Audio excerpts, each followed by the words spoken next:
புத்தாண்டு தினத்தில் அதிவேகமாக பைக் ஓட்டியதை தட்டி கேட்ட இளைஞர் 10 நாட்களுக்கு பிறகு அடித்து கொலை செய்யப்பட்டுள்ளார்.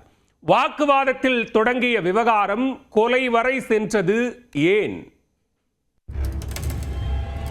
கோவை வெள்ளலூர் பகுதியில் உள்ள அரசு அடுக்குமாடி குடியிருப்பில் 6வது பிளாக்கில் வசித்து வரக்கூடிய முகிலன் என்பவரின் மகன் இன்பரசன்.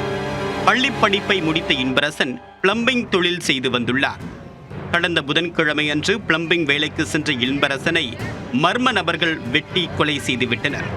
கொலை செய்து குடியிருப்புக்கு பின்பக்கத்தில் வீசப்பட்டிருந்த இன்பரசனின் உடலை போத்தனூர் போலீசார் மீட்டு கொலையாளிகளை தீவிரமாக தேடி வந்தனர். கொலை சம்பவம் நடைபெற்ற இடத்திலிருந்து சுமார் 300 மீட்டர் தொலைவில் போத்தனூர் புறக்காவல் நிலையம் அமைந்துள்ளது. காவல் நிலையத்திற்கு அருகிலேயே கொலை நடைபெற்று இருப்பது போலீசாரை மேலும் அதிர்ச்சியடைய வைத்தது. 3 தனிப்படைகள் அமைக்கப்பட்டு குற்றவாளிகளை பிடிக்கக்கூடிய பணிகள் முடுக்கிவிடப்பட்டன. போலீசாரின் தொடர் விசாரணையில் அதே பகுதியை சேர்ந்த சில இளைஞர்கள் இன்பரசனை கொலை செய்திருப்பது தெரியவந்தது. கொலை செய்துவிட்டு கோவை பொள்ளாச்சி சாலையில் பதுங்கியிருந்த சுபாஷ், ஆகாஷ்குமார், நாகராஜ், மோகன் பிரசாத், நிஷாந்த், கௌதம் மற்றும் 17 வயது சிறுவன் ஒருவர் என்று 7 பேரை போலீசார் கைது செய்தனர். கைதானவரிடம் நடத்தப்பட்ட விசாரணையில் கொலைக்கான காரணம் தெரியவந்தது.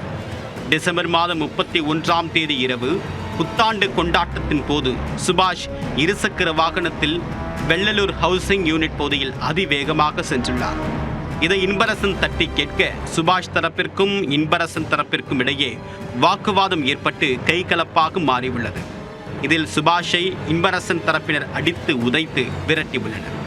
இதனால் ஆத்திரமடைந்த சுபாஷ் இதற்கு பழிவாகக்கூடிய நோக்கத்தில் சென்னை வந்து திருவள்ளூர் மாவட்டத்தில் இருந்து தன்னுடைய நண்பர்களை வரவழைத்து இன்பரசனை கொலை செய்திருப்பது போலீசாரின் விசாரணையில் தெரிய வந்துள்ளது.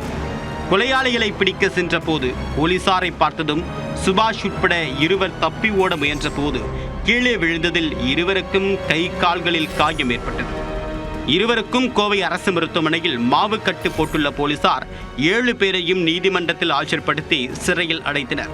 புத்தாண்டு தினத்தில் பைக்கை வேகமாக ஓட்டியதால் ஏற்பட்ட தகராறு ஒரு கொலையில் முடிந்திருப்பது சோகத்தை ஏற்படுத்தி உள்ளது.